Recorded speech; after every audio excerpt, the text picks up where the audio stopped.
এই ঘটনায় আদালতে আমরা মামলা দায়ের করতে চাই। যেহেতু থানায় এই ঘটনাকে কেন্দ্র করে মামলা নিবে কিনা সেটি নিয়ে আমাদের অনাস্থা রয়েছে। যেহেতু দুই বাহিনীর সদস্যরা এই ঘটনায় জড়িত, সেক্ষেত্রে আমরা এই ঘটনাকে কেন্দ্র করে আমরা আদালতের শরণাপন্ন হতে চাই।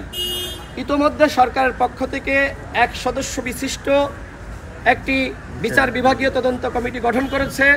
আমরা এই কমিটির উপরেও আস্থা রাখতে চাই।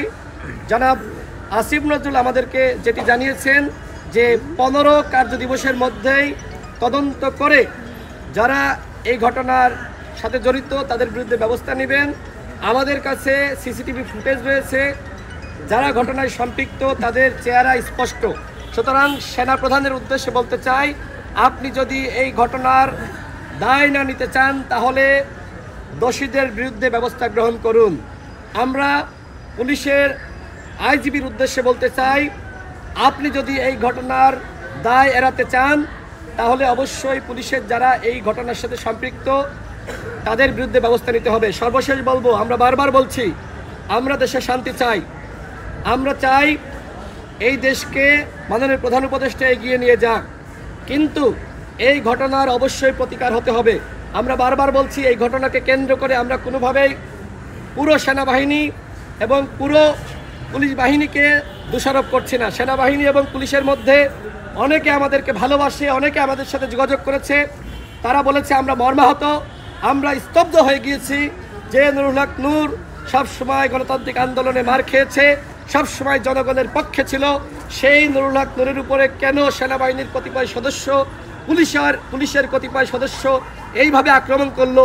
এই প্রশ্ন কিন্তু সেনাবাহিনীর এবং পুলিশ বাহিনীর অনেক সদস্যের, তারা আমাদেরকে ফোন করে আমাদের সাথে যোগাযোগ করে তারা কিন্তু সহমর্মিতা প্রকাশ করেছে। সুতরাং দুটো বাহিনীকে আমরা পুরোপুরি দায়ী করছি না। যারা এই ঘটনার সাথে সম্পৃক্ত আমরা শুধুমাত্র তাদের বিচার দাবি করছি। ভাই, এই যে সরকারকে জানিয়েছি এই হামলার বিচার হতে হবে। আমরা গতকালও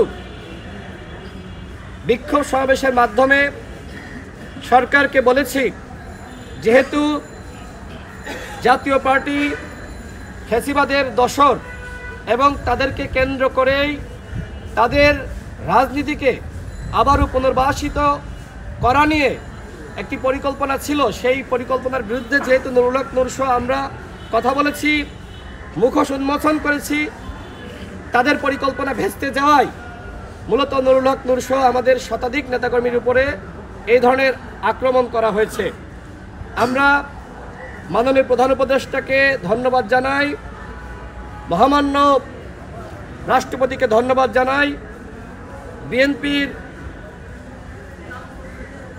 সাবেক প্রধানমন্ত্রী বেগম খালেদা জিয়া তাকে আমরা ধন্যবাদ জানাই, বিএনপির ভারপ্রাপ্ত চেয়ারম্যান জনাব তারেক রহমানকে ধন্যবাদ, বিএনপির মহাসচিব মির্জা ফখরুল ইসলামকে ধন্যবাদ, এবং একই সাথে যে সকল উপদেষ্টারা নুরুল হক নূরকে দেখার জন্য হাসপাতালে এসেছেন, খোঁজ খবর নিয়েছেন, আইন উপদেষ্টা জনাব আসিফ নজরুল এবং স্বাস্থ্য উপদেষ্টা সহ স্থানীয় সরকার উপদেষ্টা জনাব আসিফ মাহমুদ যারা এসেছেন তাদেরকে আমরা আমাদের দলের পক্ষ থেকে ধন্যবাদ জানাই।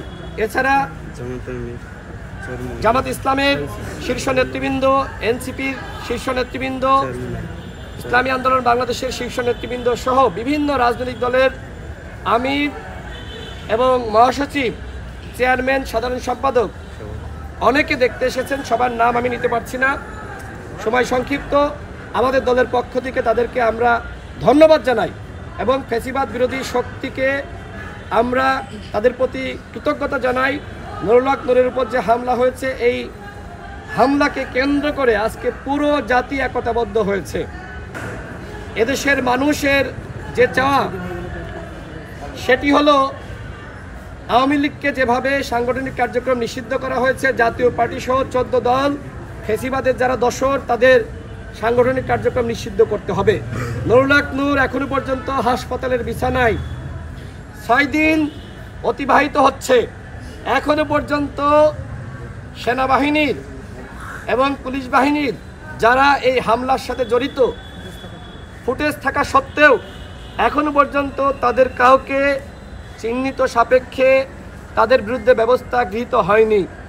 এটি এই সরকারের জন্য অত্যন্ত লজ্জার। আমরা মনে করি স্বরাষ্ট্র উপদেষ্টার নির্দেশনা ব্যতীত এই ধরনের হামলা ঘটার সুযোগ নাই। আর এই কারণে গণ অধিকার পরিষদ মনে করে নুরুল হক নূরের উপরে যে হামলা হয়েছে, গণ অধিকার পরিষদের নেতাকর্মীদের উপর যে হামলা হয়েছে, এই ঘটনাকে কেন্দ্র করে অবশ্যই স্বরাষ্ট্র উপদেষ্টাকে প্রত্যাহার করতে হবে। যিনি ফ্যাসিবাদ বিরোধী শক্তির উপরে হামলা হচ্ছে, রক্তাক্ত করা হচ্ছে এবং সেই ঘটনাকে কেন্দ্র করে তিনি কারোর বিরুদ্ধে ব্যবস্থা নিতে পারছেন না, এরকম নির্লজ্জ বেহায়া ছোট লোক স্বরাষ্ট্র উপদেষ্টা বাংলাদেশে থাকতে পারে না। এটা আমাদের স্পষ্ট বক্তব্য। আমি আবারও সর্বশেষ বলছি, নুরুল হক নূর তিনি এখনো পর্যন্ত পরিপূর্ণ সুস্থ হননি। তিনি যে অবস্থায় হাসপাতালে ভর্তি হয়েছিলেন, যে সমস্যা এবং যে সংকট নিয়ে এখনো পর্যন্ত সেই সমস্যা, সেই সংকট রয়েছে, তার অবস্থা এখনো পর্যন্ত আশঙ্কাজনক এবং তার নাক দিয়ে এখনো পর্যন্ত ব্লিডিং হচ্ছে, তার কাশির সাথে ব্লিডিং হচ্ছে। তিনি হাঁটতে গেলে, মানে যখন তিনি ওয়াশরুমে যাবেন, একা যেতে পারছেন না, তার মাথা ঘুরছে, তিনি পড়ে যাচ্ছেন, অর্থাৎ তার মস্তিষ্ক ঠিকমতো কাজ করছে না, তার ব্রেনে আঘাত করা হয়েছে। দেখে দেখে সেন্সিটিভ স্থানে সেনাবাহিনীর কতিপয় সদস্য এবং পুলিশের কতিপয় সদস্য নাকে আঘাত করেছে। নুরুল হক নূরের নাকটা পুরোপুরি বাঁকা হয়ে গেছে। আমি জাস্ট তাকে জিজ্ঞেস করছিলাম এখন কি অবস্থা, তিনি খুব আস্তে করে বললেন যে ভাই আমার নাকটা আপনি দেখেন পুরো বাঁকা হয়ে গেছে। তিনি হা করতে পারছেন না। ডাক্তাররা তার দাঁতের অবস্থা দেখার জন্য আমার সামনেই বললেন আপনি একটু হা করেন। নুরুল হক নূর হা করতে পারলেন না। তাহলে কেন বলা হলো নুরুল হক নূর সুস্থ? এই কথা কেন বলা হলো আমি জানি না। আমার কাছে মনে হয় নুরুল হক নূরকে সুস্থ দেখানোর একটি পরিকল্পনা চলছে। আমরা বলতে চাই এইসব পরিকল্পনা করে কোনো কাজ হবে না। নুরুল হক নূরকে হত্যা চেষ্টার উদ্দেশ্যে যে হামলা করা হয়েছে, এই হামলার বিচার করতে হবে এবং যারা এই ঘটনায় সম্পৃক্ত অবশ্যই তাদেরকে বিচারের আওতা আনতে হবে। আমি সর্বশেষ বলবো, আগামীকাল বিকাল 3টায় শাহবাগ জাদুঘরের সামনে ফ্যাসিবাদ বিরোধী শক্তির সংহতি সমাবেশ। আপনারা জানেন আমাদের কার্যালয়ে আমরা 22টি রাজনৈতিক দল, গণ অধিকার পরিষদ সহ 23টি রাজনৈতিক দল আমাদের কার্যালয়ে বৈঠক করেছিলাম।